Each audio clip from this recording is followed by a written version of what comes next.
kiu unaiona.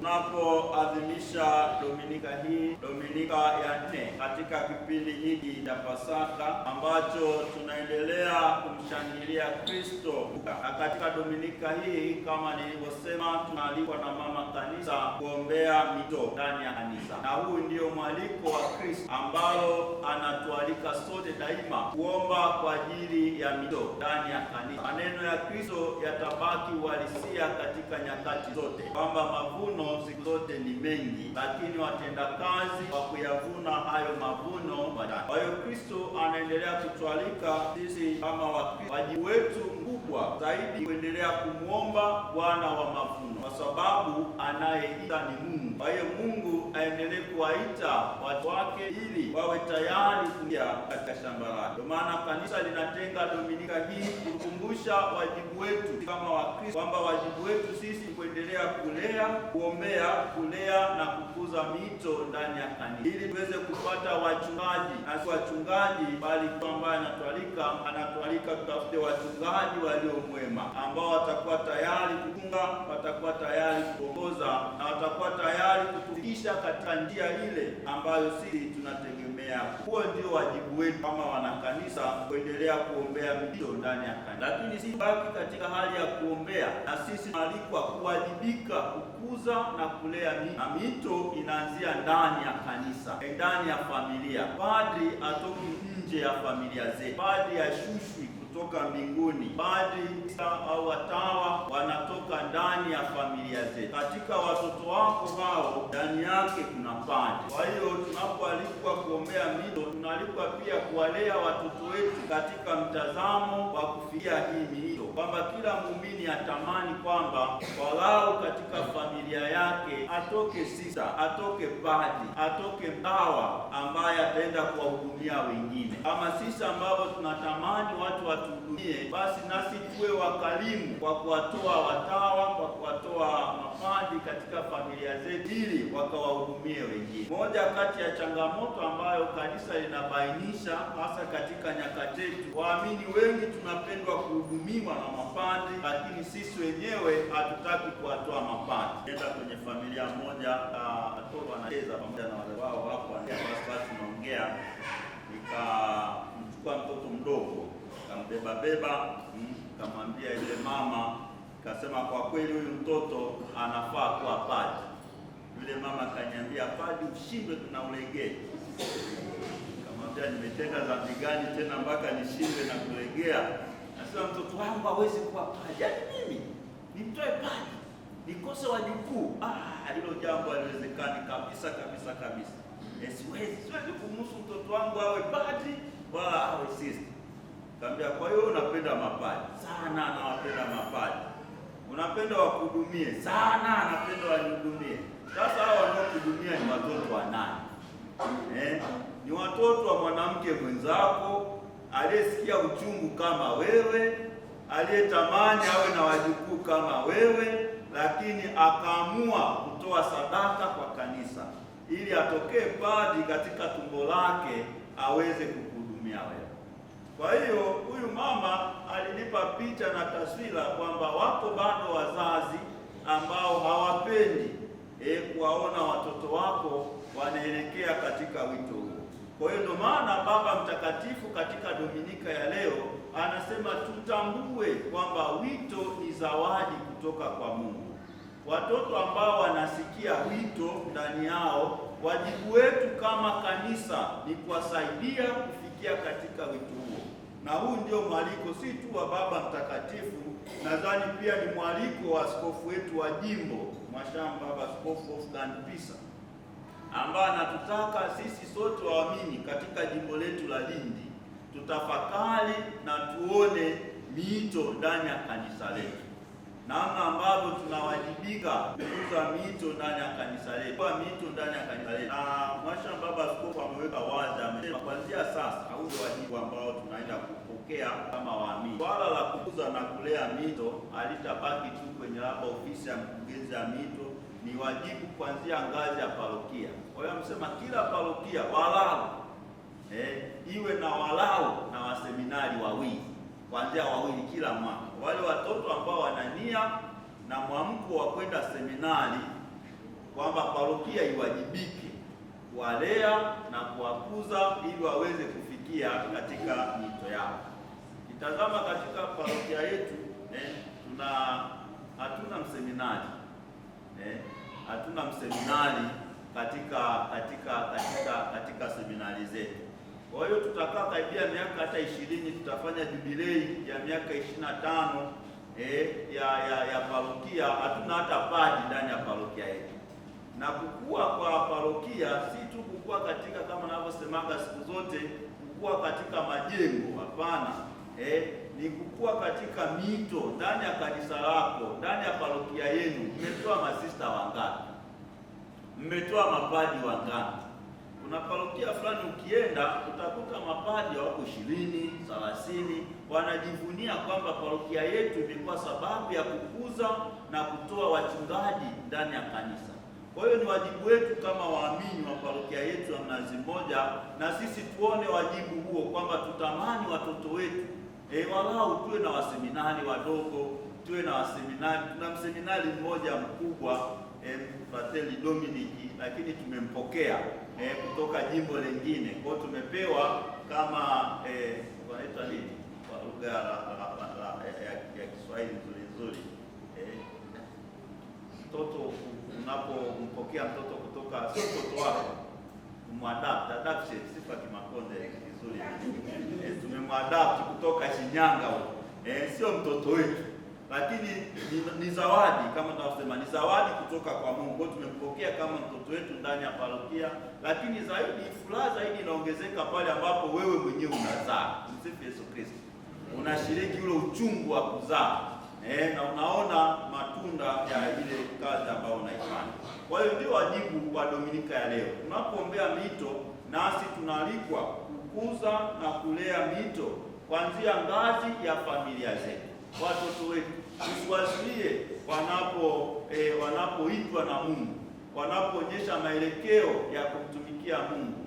Na si tu familia peke yake na wajibu wa kukuza ule wito, ni jamii nzima inayozunguka ile familia, kanisa zima, kuanzia jumuiya ndogo ndogo. Tunatambua huyu mtoto anapenda mambo ya imani, huyu mtoto anatamani kuwa padri. Pengine unaweza ukakuta wazazi wake hawana uwezo, familia yake hawana uwezo, lakini mimi katika familia yangu na uwezo wa kumsaidia huyu mtoto afikie wito wake. Unaweza ukajitoa, ukamwambia huyu mzazi, ndio tumsaidie huyu mtoto aende seminari, mbona ana wito, mbona anatamani kuwa padri.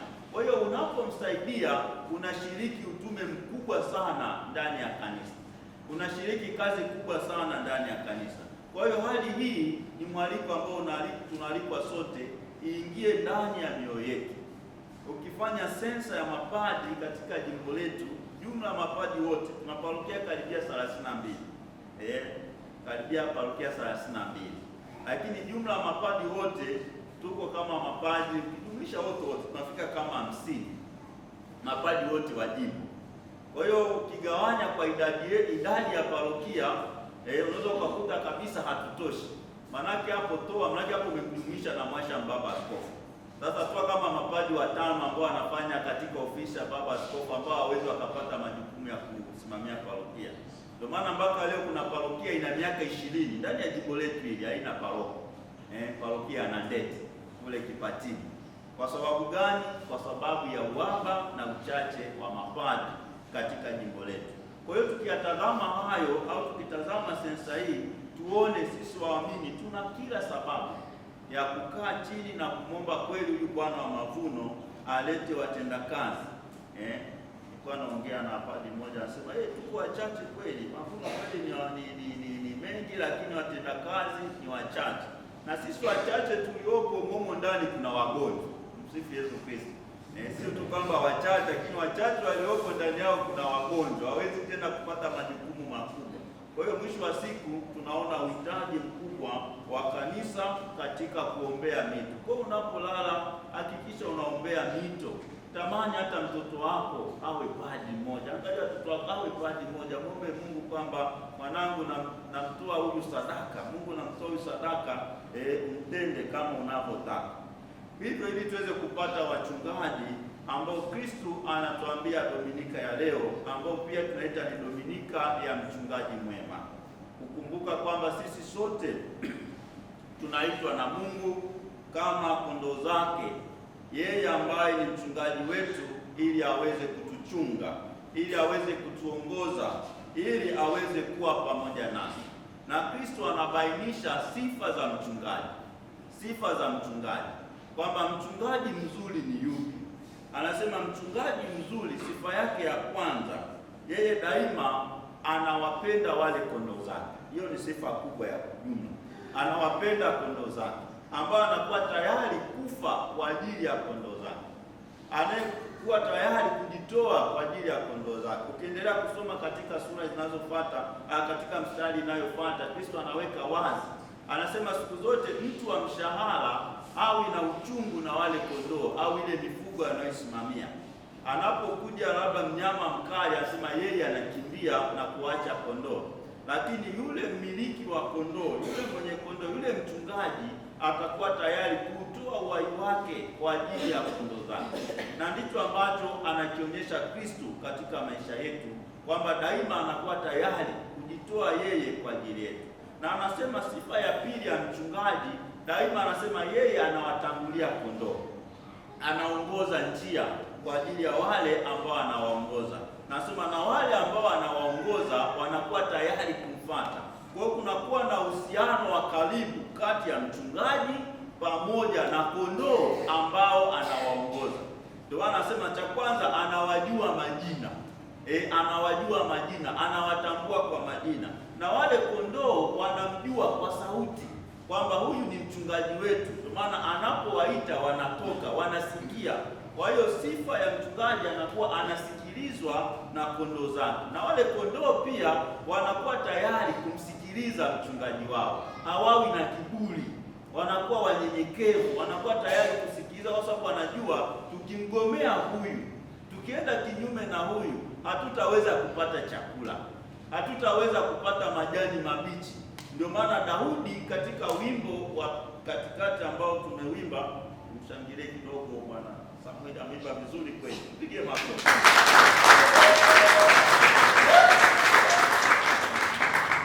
Inaitwa Gregorian tune, hongera sana. Anaongoza katika maneno haya ambayo ametamka Daudi, anasema Bwana ndiye mchungaji wangu, sitapungukiwa na kitu. Maana Daudi anatambua katika maisha yake, katika safari yake, hawezi kufanya chochote kama hatamsikiliza Bwana. Ndio anasema katika malisho ya majani mabichi unilaza, kando ya maji ya utulivu uniongoza. Kwa hiyo yeye amejinyenyekeza kwa huyu mchungaji wake ambaye ni Bwana, kwamba yeye ndiye mchungaji wangu, mimi sitapungukiwa na kitu. Kwa hiyo anaona fahari kuongozwa na huyu mchungaji, anaona fahari kuwa chini ya mchungaji, kwamba katika Bwana tunapoamua kujiweka chini ya Mungu, tunapoamua kumfuata Kristo aliye mchungaji wetu, anasema hakika hatutapungukiwa na kitu. Mara nyingi haya maneno katika Zaburi ya 23, ukitembea katika nyumba nyingi utayakuta kwenye kuta zetu. Mimi na nyingi tena nasoma mtu aliandika, kama napenda kusoma, utakuta ujumbe huko kwamba Bwana ni mchungaji wangu, sitapungukiwa na kitu. Lakini je, haya maneno yanaakisi kweli maisha yetu? Yanaakisi kweli hali yetu, kwamba kweli tunamtambua Bwana kama mchungaji wetu, na sisi kweli kwa Bwana tunahakika hatutapungukiwa na kitu, na tunakuwa tayari kuongozwa na huyu Kristo, huyu mchungaji wetu ambaye anasema mimi natangulia na wao wananifuata? Je, tunakuwa tayari kumfuata huyu Kristo? Anasema pia wanaisikia sauti yangu. Tunakuwa tayari kuisikiliza sauti ya Kristo ambayo inatuelekeza kwenye majani mabichi, kwenye malisho yaliyo mazuri. Ndugu zangu, mara nyingi sisi wa Kristo hatupendi kuongozwa na Kristo. Pengine tunapenda kujiongoza wenyewe na kumkataa huyu mchungaji wetu. Lakini zaidi, wengi hatupendi kumsikiliza. Tunapenda kusikiliza sauti za duniani, na bahati mbaya sana duniani sasa hivi kuna sauti nyingi ambazo tunazisikia, na mwisho wa siku tunaacha kusikiliza sauti ya mchungaji wetu, sauti ya huyu mchungaji ambaye anatuita ili aweze kutuongoza. Na anatuongoza wapi? Anasema anatuongoza kwenye malisho ya majani mabichi, anatuongoza kwenye mambo yaliyo mazuri, anatuongoza kwenye njia iliyo nzuri, anatuongoza mahali salama. Si tu anatuongoza ili tufike, anajua katika safari ya kwenda kwenye malisho ya majani mabichi, njiani kuna mambo mbalimbali, kuna simba wakali, kuna wanyama wakali ambao wanaweza akatuvamia na kutujeruhi. Anakuwa tayari kutoa uhai wake ili sisi tuwe salama. Anakuwa tayari kutupigania, anakuwa tayari kutushika mkono pale ambapo tutashindwa kutembea, anakuwa tayari kutubeba. Ndio maana katika picha ya mchungaji mwema anamwonyesha Kristo akiwa amebeba kondoo na anatangulia. Maanake katika kondoo kuna kondoo ambao watavunjika, watashindwa kutembea. Kwa hiyo yeye kama mchungaji mwema ana wajibu wa kuwalinda wale kondoo, ana wajibu wa kuwahudumia, ana wajibu wa kuhakikisha wako salama. Na picha hii ya mchungaji mwema tunaiona pia katika kitabu cha Yeremia. Yeremia anaeleza sifa za mchungaji, walio wazuri na walio wabaya. Kwa hiyo sisi kwa nafasi yetu kama familia, kama Wakristo, kwanza sote sisi tunabeba hii duka ya kuwa wachungaji. Kila mmoja ni mchungaji. Kama baba, wewe ni mchungaji wa familia yako. Mama, wewe ni mchungaji wa familia yako. Kama ni kiongozi katika jumuiya, wewe ni mchungaji. Kila mmoja, sio tu kumtazama fulani ndio mchungaji wetu.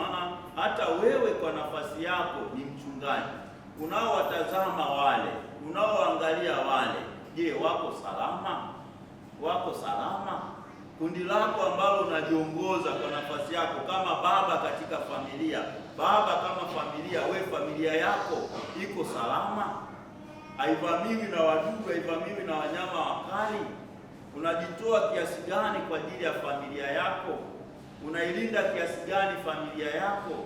Kwa hiyo dhana ya mchungaji ni dhana ambayo inatugusa sote, kwamba sisi kwa pamoja sote kwa njia ya sakramenti ya ubatizo na kwa njia ya majukumu yetu, pengine wajibu wako uliokuwa nao ndani ya kanisa, wajibu wako uliokuwa nao katika jamii, inakupa heshima na hadhi ya kuwa mchungaji.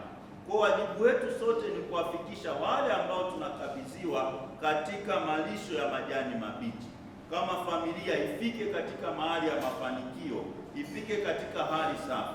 Na sisi ambao tunakuwa kondoo tuwe wasikivu. Sisi ambao tunakuwa kondoo tuwasikilize wachungaji wetu. Kama familia tusikilize. Kama ni vijana, sikilizeni wazazi. Kila mmoja amsikilize yule ambaye anajua huyu ndiye anayeniongoza. Kwa sababu usipomsikiliza au tusiposikilizana kama wazazi au kama familia au kama wachungaji kwa ujumla, hatutafikishana kwenye majani mabichi. Daima tutakaa katika hali ya mahangaiko, katika hali ya shida. Ndio maana mzaburi anapoendelea na zaburi hii ya wimbo katikati anasema, huisha nafsi yangu na kuniongoza katika njia za haki kwa ajili ya jina lake. Na nijapopita katika bonde la uvuli wa mauti, sitaogopa mabaya. Kwa nini? Kwa sababu ninaye mchungaji wa kuniongoza. Mimi napendaga watoto namna ambavyo wanajiaminisha kwa wazazi wao. Wanavyojiaminisha kwa wazazi wao. Yaani hata katika wakati mgumu mtoto anajua kabisa yupo baba atanitetea, yupo mama atanitetea. Ndio maana ukiambia watoto ndakupiga, sasa wewe nipige uone, nitaenda kusema kwa mama, nitaenda kusema kwa baba. Kwa hiyo anajiaminisha kwamba hata wewe ukinitisha mimi sitaogopa. Kwa nini sitaogopa? Kwa sababu ninaye baba atakayenitetea. Ninaye mama atakayenitetea. Ninaye mtu anayeniongoza, huyu ninamtegemea. Je, sisi tunapopita katika bonde la mauti, la uvuli wa mauti, je, tuna nguvu ya kusema sitaogopa mabaya? Nina nguvu ya kumwamini yule anayeniongoza? Kama sisi ni kondoo na tunatambua Kristo ni mchungaji wetu katika mahangaiko yetu, katika shida zetu, tuna nguvu ya kutambua kwamba katika shida hii inayopita sasa, katika magumu haya yanayopita sasa, sipasi kuogopa. Ndicho anachokisema mzaburi kwamba huyu Bwana ambaye ni mchungaji wangu, hakuna kitu ambacho kitanitisha. Hata kama nitapita katika nyakati ngumu, lakini Bwana atanivusha. Ndio maana sina haja ya kuogopa, sina haja ya kuwa na hofu, sina haja ya kurudi nyuma, kwa sababu anasema yeye ni gongo langu la kuniongoza, yeye ndiyo faraja yangu, yeye ndiyo kimbilio langu, yeye ndiyo tegemeo langu. Kwa sababu gani? Huyu Bwana ndiye mchungaji wangu. Je, sisi katika maisha yetu tuna nguvu ya kutambua Bwana ni mchungaji wetu, kwamba katika mahangaiko yetu, katika magonjwa yetu, katika shida zetu, je, tuna amani bado ndani ya mioyo yetu kwa sababu Bwana yupo? Tukiona tunapoteza amani kwa sababu ya mahangaiko na shida tunazokuwa nazo, maanake bado hatujaweka imani yetu kwa Kristo, bado hatujaweka imani yetu kwa Kristo, bado tunatembea katika hofu, tunatembea katika mashaka, bado hatujamwamini huyu mchungaji. Ndio maana tunampima. Anapokuwa mahangaiko makubwa, tutaanza kusikiliza sauti zingine, tutaanza kuwasikiliza watu wengine. Achana na mambo ya imani bwana, wewe mbona unasali lakini hamna kinachofanyika kwenye maisha yako? Achana nacho bwana, wewe twende mahali mimi nikakupeleke kwa mtaalamu, mimi nikakupeleke kwa daktari bingwa. Sasa daktari ambaye anakupeleka unaingia vichakani kwanza. Sasa daktari bingwa anakaa huko kweli. Kwa hiyo nakuta kwa sababu gani tunaenda? Ni kwa sababu tumekubali kuisikia sauti nyingine na kumwacha huyu mchungaji wetu. Kwa hiyo tungane na Mtume Petro ambaye anatuandikia katika barua yake, anasema yeye hakutenda dhambi wala hakuonekana kinywani kwake. Yeye alipotukanwa hakurudisha. Maanake anamtaja Kristo aliye mchungaji mwema ambaye ana sifa ya upole. Moja ya sifa ya mchungaji mwema anasema anajawa na sifa ya upole, sifa ya huruma na sifa ya kujitoa. Anasema ndio maana alikubali yote, alihukumiwa pasipo yeye mwenyewe kutenda dhambi. Lakini yote kwa nini alifanya hivyo? Yeye alikubali kupigwa ili sisi tuweze kupona. Ndio anasema kwa kupigwa kwake sisi tukapata uponyaji, kwa kuteseka kwake sisi tukapata uzima. Hiyo ndiyo sifa ya mchungaji mwema ambayo Petro anaieleza vizuri katika somo la pili. Basi ndugu zangu wapendwa, tunapoadhimisha Dominika hii tunapata nafasi hiyo ya kumtafakari Kristo aliye mchungaji mwema. Tuwe tayari kumsikiliza, tuwe tayari kumfuata, tuwe tayari kuongozwa naye. Na daima basi tuendelee kuombea miito ndani ya kanisa, na Mungu aendelee kuwaleta wachungaji wema watakaotuongoza katika malisho ya majani mabichi. Tumsifu Yesu Kristo.